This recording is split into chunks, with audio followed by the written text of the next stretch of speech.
تھے امام غزالی.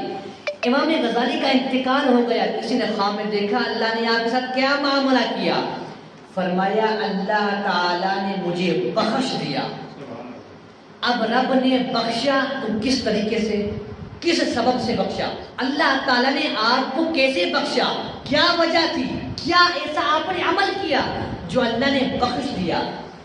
فرمایا جب میں کتاب لکھتا نا, جب میں کوئی کتاب لکھتا, کوئی حدیث پاک لکھتا یا قرآن کی آیت لکھتا, تو میں پہلے قلم اٹھاتا, سیاہی کے اندر ڈبو کر جب لکھنے لگتا تو ایک مکھی آ جاتی. کون؟ ایک مکھی آ جاتی. وہ مکھی اس مس کے اوپر بیٹھتی اور اس مس کو چوسنے لگتی.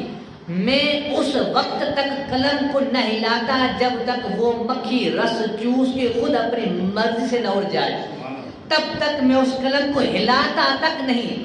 اس لیے نہیں ہلاتا مکھی کے دل جوئی کے لیے, تاکہ مکھی اپنے سکون کے ساتھ وہ جو مس تھی وہ پیے. فرمایا اللہ پاک نے اس کام کرنے کے سب مجھے اللہ پاک نے معاف کر دیا.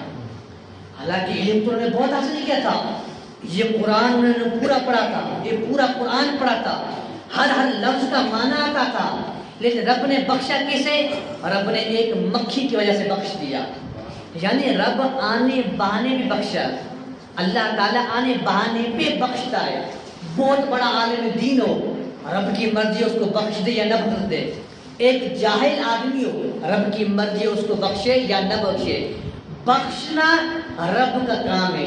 ہمارا کام کیا ہے؟ ہم اللہ تعالیٰ سے محبت کریں, ہم اللہ تعالیٰ سے لگاؤ لگائیں.